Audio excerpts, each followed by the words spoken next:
Hi guys. Today I want to talk about the relationship between underconsumption and well-being. এবার underconsumption কে আর well-being কে দুটোকেই ঠিক করে define আমি করব. I want to mention this very interesting research paper which I was going through. It's by Volbrand, Mugg, Thriddle and Dolan. এবার এরা অনেক previous research go through করেছে to find out if there is any relationship between these two concepts, and their findings were interesting to say the least. এবার ঠিক করে define করার জন্য I would say underconsumption, they have operationally defined the term underconsumption, and they have defined it as pro-environmental behavior, frugality, minimalism, simplicity, low carbon footprint দিয়ে কোনো activity. So these are the ways they have defined underconsumption. And well-being they have defined as satisfaction, subjective happiness, positive and negative feelings, depression, flourishing. এইসব ভাবে they have defined it. Previously ওদের প্রথম দিকে যে research গুলো they went through, they found out that underconsumption does not have a link with your well-being. If you underconsume, it does not impact your well-being. It does not impact how happy you are or how satisfied you are.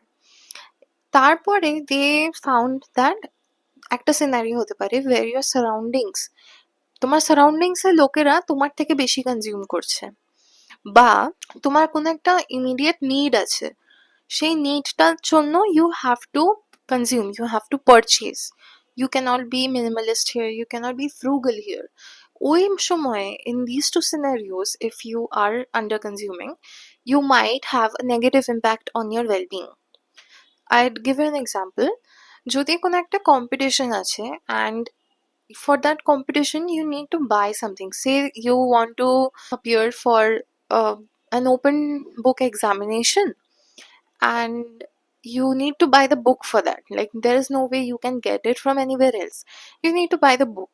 So if you think about underconsumption here, and if you don't buy the book, তোমার একটা immediate তো impact পড়ছে না on your well-being, where you are not able to sit for the examination or you fare poorly on the examination.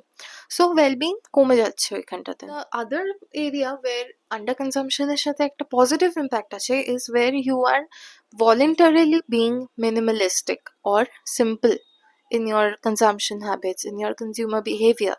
So ওইখানটাতে একটা financial freedom আসে. There is a financial well-being aspect where you are saving money, in fact, and that is leading to financial freedom. You can make more important purchases later on. সেটার সাথে একটা well-being এর impact আছে where it has a positive impact on your well-being. There's two aspects of it. Overconsumption and minimalism are two ends of the spectrum. Excessive minimalism does not work for everyone. Many minimalists turn otherwise after some time. And overconsumers, they also tend to become project planners. They tend to become underconsumers or normal consumers. So there is always a shift to the equilibrium position where তুমি যে কোনো এন্ডে থাকো কি না স্পেকট্রামে, you tend to come back to the middle, because you cannot afford to live like that on either spectrum for a very long period of time. Ultimately ওটা sustainable নয়. If you think you will never consume ever, it's not sustainable. It's like dieting. If you consume a lot of food for an extended period of time, you will not live for a very long time. And if you don't consume at all, if you eat less than like 700-800 calories per day, you will have a crash out. You will have to be admitted to the mental hospital, and then you would have to be force fed, because that is how severe it gets. So that is the same thing with consumer behavior too, like consumption of things, consumption of services, consumption of products.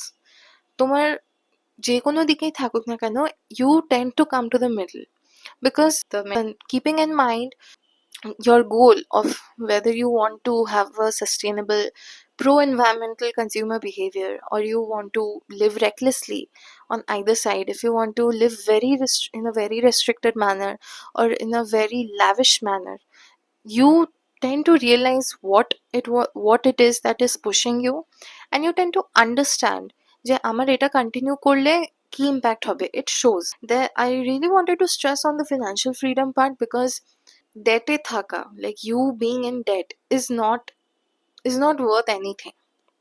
If you are over consuming at the cost of being in debt, there's no financial freedom associated with that. Buying more and saving do not go hand in hand. If you are getting in debt, ওই দুটো জিনিস একসাথে যায় না. Spending more to save more, that does not really work if you do not have the money. So that is all I want to keep for today. Thank you.